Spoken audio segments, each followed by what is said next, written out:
There she is, the woman of the hour, Caitlin Clark, arriving to Pelican Golf Club outside Tampa earlier this morning to compete in the Annika, driven by Gainbridge Pro-Am, for the second straight year. There you see Caitlin's Indiana Fever teammates, Sophie Cunningham and Lexi Hull, in caddy bibs, serving as honorary caddies out there. They said the hype was over, that the injuries, the pressure, the non-stop spotlight had finally caught up with Caitlin Clark. For months, her name lived more in debate shows and comment sections than on any court. But on a quiet Florida morning, far from any WNBA arena, Caitlin walked onto the first tee at the Annika Pro-Am and gave every single doubter something they did not expect. This was supposed to be a casual hit-out. Smile for a few photos, hit a few safe shots, wave to the crowd, go home. Instead, it became her first real test since her WNBA season ended in July. No trainer's table, no minutes restriction, just a tee box, LPGA legends, and thousands of fans leaning over the ropes to see if the superstar still had it. You have to understand why this round mattered. Caitlin hadn't played in a true competitive setting for months. Groin and ankle issues shut her down. People questioned her durability, her focus, even whether the Caitlin Clark era had already peaked. Others complained that she was doing too much off the court, chasing appearances instead of locking in on her game. And yet here she was, invited back to one of the premier weeks in women's golf. The Annika, driven by Gainbridge at Pelican Golf Club. A serious LPGA stop, hosted by Annika Sorenstam herself. And now, a WNBA rookie, stepping into that world with every camera pointed straight at her. Her pairing said everything. Caitlin wasn't hidden in a quiet group on the back nine. She was with Nelly Korda, world number 2 and defending champion. Annika hosting, Golf Channel covering every swing. And right beside her, Indiana Fever teammates Sophie Cunningham and Lexi Hull in caddy bibs, turning a Pro-Am tee sheet into a mini WNBA reunion on grass. When she stepped up to that first tee, it was early, but it didn't feel sleepy at all.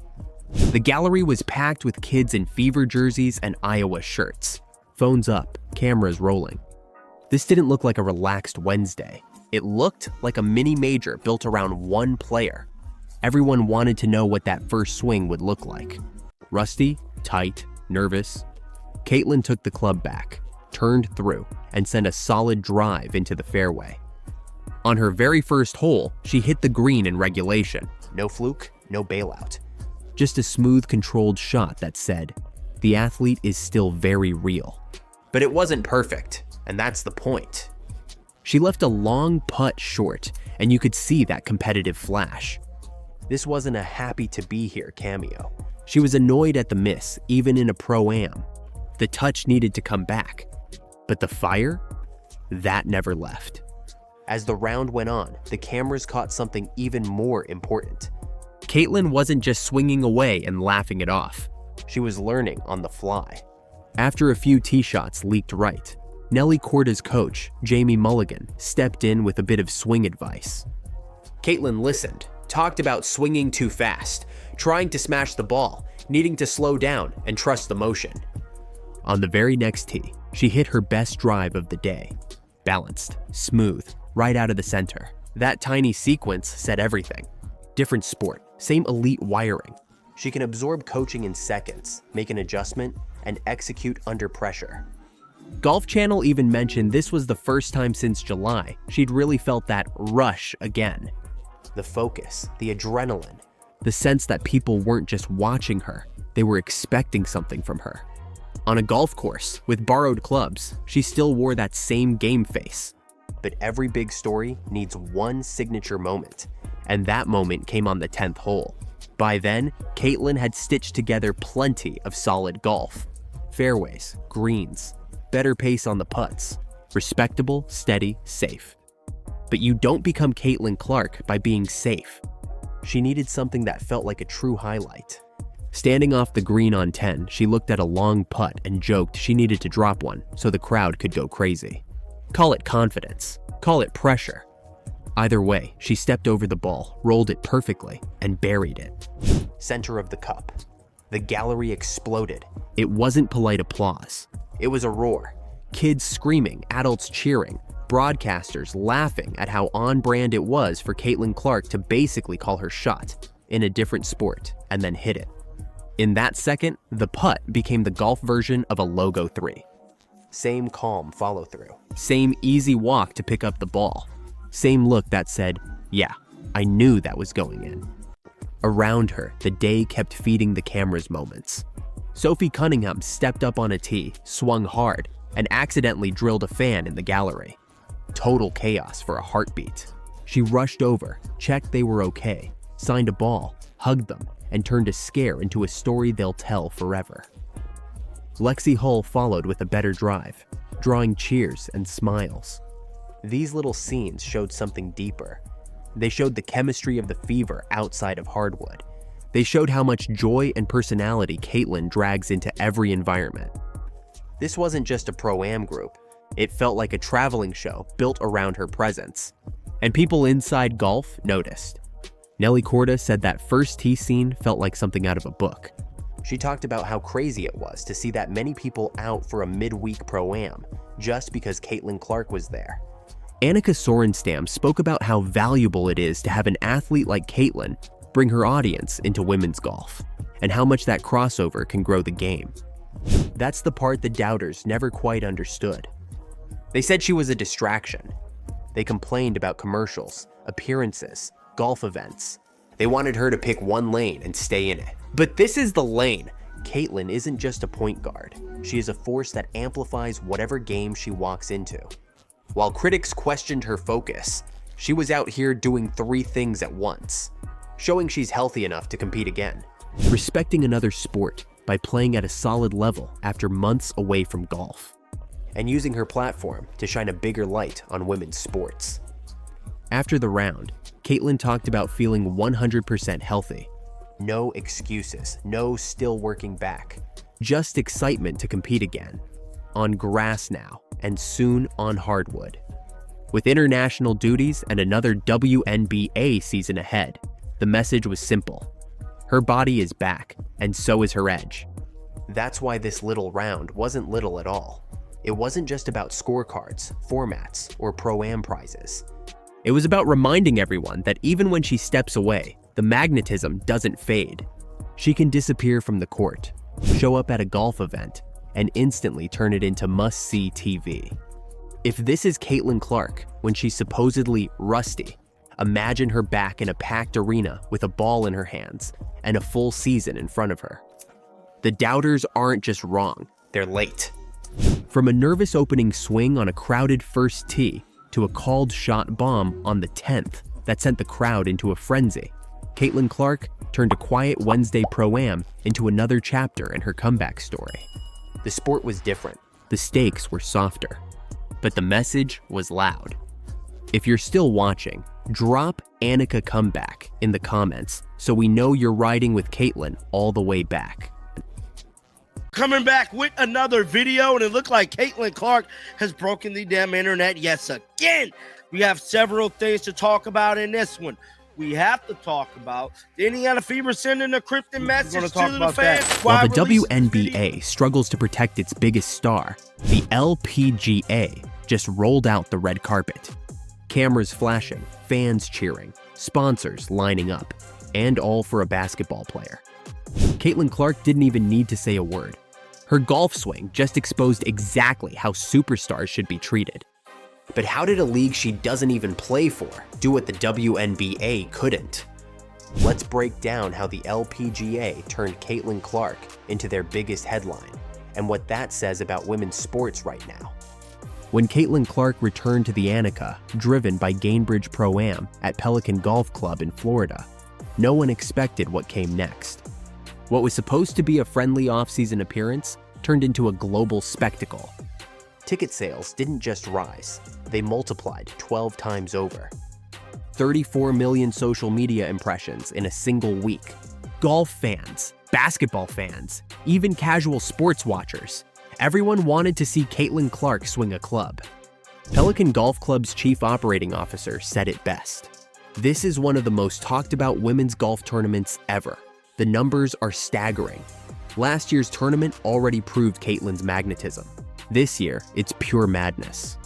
Crowds in Iowa and Fever jerseys line the fairways, chanting her name as if it were a Final Four game. And she's not even a professional golfer. The LPGA knew exactly what they were doing.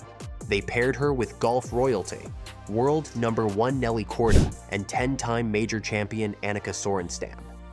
The goal wasn't just to fill seats, it was to make a statement. Women's sports could be exciting, glamorous, and profitable all at once, if you treat your stars right. And they didn't just treat Caitlin right, they celebrated her. Nelly Korda said, "It was like playing with a friend. She's relaxed, confident, and just really enjoying herself." Annika Sorenstam added, "She's super mature for 22, handles herself so well, and says the right things. She brought energy and fun to our event." Last year, Clark played 9 holes with USA star golfer Nelly Korda and another 9 with Annika Sorenstam. Quote, "It was an honor to play in the Pro-Am with Caitlin last year. The crowds were amazing, and we are excited for her to return to the Annika in November," Sorenstam said in a statement. She added, "Such a great dynamic to our event, and her passion for golf and competitiveness were fun to witness firsthand. I look forward to having her back and continuing to introduce the great game of golf to the next generation." For the LPGA, Caitlin wasn't an outsider. She was a gift, a reason to bring millions of new eyes to their sport. And the organization made sure she felt valued every step of the way. Quote, "I had an amazing time at the Annika last November and participating in the Pro-Am along Nelly Korda and Annika Sorenstam, 2 of the best in the game," Clark said in a statement. "I'm honored to be an ambassador for a company in Gainbridge that is so committed to elevating women's sports. I can't wait to return to Tampa in November to play in the Pro-Am with the best women golfers in the world." Meanwhile, back in the WNBA, the contrast couldn't be sharper. While the LPGA broadcast her Pro-Am nationally in prime time, the WNBA often hides her post-game pressers behind low-traffic clips. While the LPGA built an event around Caitlin Clark, the WNBA seems terrified of admitting how much she matters. Remember, this is the same player who increased WNBA attendance by over 300%, boosted national viewership by double digits, and became the league's top jersey seller, yet still earns just $78,000 a year. And instead of celebrating that, too many voices inside the league questioned the hype, downplayed her impact, or worse, targeted her physically on the court. While the WNBA worried about control, the LPGA embraced opportunity. LPGA executives built campaigns around her. They promoted her in every highlight reel. They let her be the headline. The commissioner even called her a once-in-a-generation crossover star who brings incredible energy wherever she goes. That's the difference. The LPGA saw what the WNBA still refuses to see. That Caitlin Clark isn't competition. She's transformation. And the results speak for themselves. The Pro-Am was a sellout. Fans drove from multiple states just to catch a glimpse of her practice swings. ESPN and Golf Channel covered her every move, and even the pros couldn't hide their admiration. Players like Lilia Vu, Andrea Lee, and Megan Kong all rushed to meet her after their rounds. It wasn't jealousy, it was celebration. That's what true support looks like. And outside the fairways, celebrities noticed too. Tiger Woods praised her impact. LeBron James called her special. Chris Evert said the WNBA should appreciate her for what she is, the best thing that's ever happened to women's basketball. Paige Spiranak went viral after tweeting, "The hate toward Caitlin Clark from some players is disappointing. Women can be vicious while preaching empowerment. The LPGA gets it. They're letting her shine."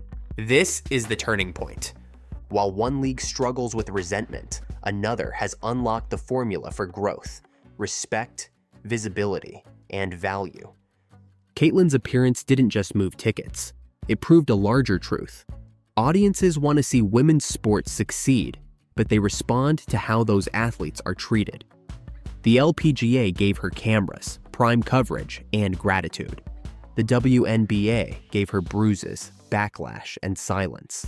That's not bitterness. That's reality. And the irony? Caitlin never asks for special treatment.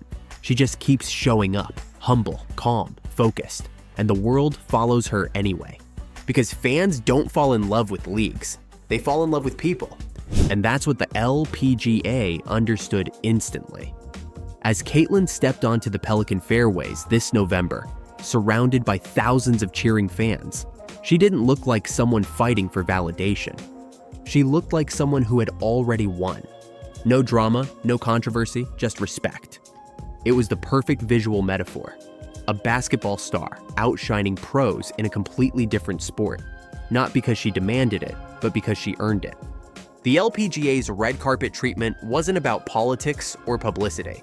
It was about understanding the moment. They knew Caitlin represented something bigger, the bridge between women's sports and mainstream culture. Every camera flash, every fan chant, every headline proved the same thing. People crave authenticity and excellence. Caitlin Clark has both. Analysts are already calling her LPGA crossover a marketing masterclass. A win for women's sports that the WNBA could have owned if it had embraced her sooner. And maybe that's the real revelation she exposed. Not the difference in pay, but the difference in respect. The LPGA didn't try to control Caitlin. They trusted her star power, and it worked. Meanwhile, the WNBA is still trying to manage it. And in doing so, they're losing her spotlight to another sport. So while the LPGA celebrates, basketball fans are left asking a painful question. What if the WNBA treated Caitlin Clark the same way? Because in one weekend, a golf tournament showed the world what real support looks like, and reminded everyone that respect will always drive the game forward. Caitlin Clark didn't call anyone out. She didn't demand headlines. She simply proved what happens when greatness is appreciated instead of controlled. And that's the biggest exposure of all. If you're still watching, drop Team Clark in the comments. Because no one changes the game like Caitlin Clark. Caitlin Clark's golf comeback was supposed to be a celebration until Kai Trump showed up. Suddenly, a friendly LPGA Pro-Am turned into a political battlefield. On one side, America's most beloved athlete. On the other, the granddaughter of the current US president. What was meant to be a quiet off-season event has exploded into a full-blown rivalry that no one, not even Caitlin, saw coming. But how did a 22-year-old basketball icon and an 18-year-old golf prodigy end up at the center of one of the most polarizing moments in women's sports? Let's break down what really happened and why this story is shaking two entire leagues. When Caitlin Clark announced her return to the LPGA's ANNIKA Pro-Am at Pelican Golf Club in Florida, fans expected another feel-good moment, a glimpse of her fun side during the WNBA offseason. But this year, things are very different. Clark isn't just a basketball player anymore. She's a billion-dollar brand. Her presence alone transforms every event she touches. Last year's Pro-Am was historic. Ticket sales skyrocketed 12-fold. 34 million social media impressions in just a few days. Golfers couldn't believe the crowds. Fans wearing Fever and Iowa jerseys packed the fairways like it was the Final Four. LPGA officials even called it the most talked about women's golf event in history. This year, anticipation was already off the charts until Kai Trump entered the picture. That's right. Kai Trump, granddaughter of current US President Donald Trump, received a special sponsor exemption to make her LPGA Tour debut at the exact same tournament. The timing couldn't have been more explosive. Kai, just 18 years old, is a University of Miami golf commit. Her inclusion instantly ignited a firestorm online. To some, it looked like a political publicity stunt. To others, a masterclass in marketing. But no matter which side you're on, one thing was clear. This was no longer just about golf. Because when you put Caitlin Clark and a Trump in the same tournament, headlines write themselves. Fans immediately split. Some cheered the crossover moment, saying, "This is great for women's sports." Others accused the LPGA of turning the event into political theater. And right in the middle of it all, Caitlin Clark, who had nothing to do with the decision, found herself dragged into yet another controversy. The story quickly became Caitlin Clark versus Kai Trump. Two completely different worlds colliding. The beloved, squeaky clean basketball superstar versus a name that sparks division wherever it goes. As soon as the news broke, the internet exploded. Hashtags like #TeamClark and #TeamTrump started trending. Golf forums turned into political debates. Even cable networks picked up the story. And if the media circus wasn't enough, tension inside the WNBA added another layer of drama. Remember, Caitlin Clark's golf appearances have always been a sore spot for some players. Last year, Angel Reese reportedly threw shade online, posting, "I can play golf too," before deleting the post after it went viral. Many interpreted it as jealousy, especially after Clark's golf clips racked up more views than the WNBA finals. This year, with Kai Trump added to the mix, that same jealousy flared up again. Players and fans questioned why Clark was getting more attention for swinging a golf club than for her WNBA achievements. But the LPGA didn't care. They leaned all the way in. They paired Clark with world number 1 Nelly Korda and 10-time major champion Annika Sorenstam, basically the Mount Rushmore of women's golf. These legends praised her composure and competitiveness. Nelly Korda even said, "It was like playing with a friend. She's that good." Meanwhile, LPGA executives called her a once-in-a-generation crossover star. They built marketing campaigns around her face. They gave her national TV coverage for a practice round. Compare that to how the WNBA treats her. Underpaid, over-targeted, and sometimes outright disrespected. The contrast couldn't be sharper. And now, as the LPGA event approaches, the narrative has shifted completely. It's not just Clark's return to golf, it's her collision with a Trump. The media started running with sensational headlines. Clark's red carpet showdown. Two worlds collide in women's golf. Politics meets the fairway. And insiders claim Clark was caught off guard by Kai's inclusion. One source said she feared the event could become more about politics than sports. But Kai's camp brushed it off, saying she was just here to play golf.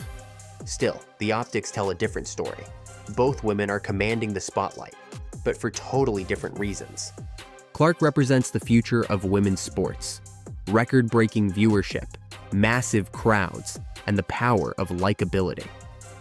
Kai represents legacy, wealth, and political influence. And when the two step onto the same fairway, it's not just a tee-off, it's a cultural collision. The first day of the Pro-Am is already being hyped like a heavyweight fight. Imagine the scene.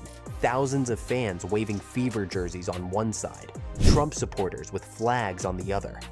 Cameras zooming in on every glance, every handshake, every smile that could be read as shade. Sports journalists are calling it a proxy war for America's future of fame. Even ESPN anchors are asking, is this good for women's sports or turning it into a spectacle? One viral tweet summed it up perfectly. This isn't golf. It's reality TV with a scoreboard. But beneath all the chaos, one truth stands out. Caitlin Clark didn't create this rivalry. The media did. She just wanted to play golf, raise the profile of women's sports, and enjoy her off-season. Yet she's once again become the lightning rod for everything: jealousy, politics, and the never-ending debate over who deserves the spotlight. When the cameras start rolling at Pelican Golf Club on November 12th, the world will be watching every move. Will Clark and Kai exchange friendly smiles or icy stares? Will the focus stay on golf or devolve into a headline circus? No one knows, but one thing's certain. Both women are symbols of how powerful attention has become in modern sports. For Kai, it's inherited. For Caitlin, it's earned. Clark has built her fame on skill, grace, and authenticity, the kind that transcends leagues. She broke records, carried the WNBA to its highest ratings ever, and still earns less than a rookie salary in men's basketball. Kai, meanwhile, is stepping into that same spotlight, not through dominance, but through legacy. And together, whether they like it or not, they've turned this LPGA event into the most watched women's tournament in years. Analysts are already calling it a marketing masterstroke for the LPGA and a missed opportunity for the WNBA. Because while the LPGA celebrates Clark's crossover appeal, the WNBA seems more focused on controlling it. As one analyst put it, the LPGA rolled out the red carpet. The WNBA set the traps. And maybe that's the real story here. Not Caitlin Clark versus Kai Trump, but how women's sports keeps choosing drama over unity. Still, fans are ready for the showdown, because whether it's golf, basketball, or politics, this rivalry has captured everyone's attention. And at the end of the day, Caitlin Clark doesn't need to win the tournament to make history. She's already proven something bigger, that her presence alone can change the game. If you're still watching, drop Team Clark or Team Trump in the comments. And let's see which side really wins this rivalry. It's about to get messy.